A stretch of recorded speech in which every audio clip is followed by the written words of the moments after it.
প্রধান উপদেষ্টা অধ্যাপক ডক্টর মোহাম্মদ ইউনূস হযরত শাহজালাল আন্তর্জাতিক বিমানবন্দরে সফররত মালয়েশিয়ার প্রধানমন্ত্রী আনোয়ার ইব্রাহিমের সঙ্গে একান্ত বৈঠক করেছেন।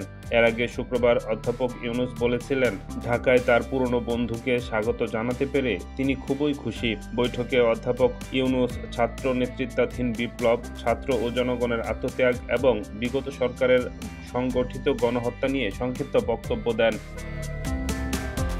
প্রধান উপদেষ্টা মালয়েশিয়ার বিশ্ববিদ্যালয় এবং এর প্রতিনিধিদের সঙ্গে তার দীর্ঘ সম্পর্ক নিয়েও কথা বলেন।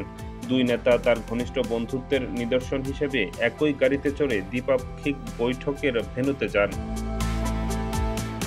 এর আগে ঢাকায় পৌঁছেন মালয়েশিয়ার প্রধানমন্ত্রী আনোয়ার ইব্রাহিম। শুক্রবার দুপুর সোয়া 2টায় মালয়েশিয়ার প্রধানমন্ত্রীকে ঢাকার শাহজালাল আন্তর্জাতিক বিমানবন্দরে স্বাগত জানান অধ্যাপক ডক্টর মোহাম্মদ ইউনূস। এ সময় তাকে গার্ড অফ অনার ও লাল গালিচা সংবর্ধনা দেওয়া হয়। ডেস্ক রিপোর্ট, নতুন সময়।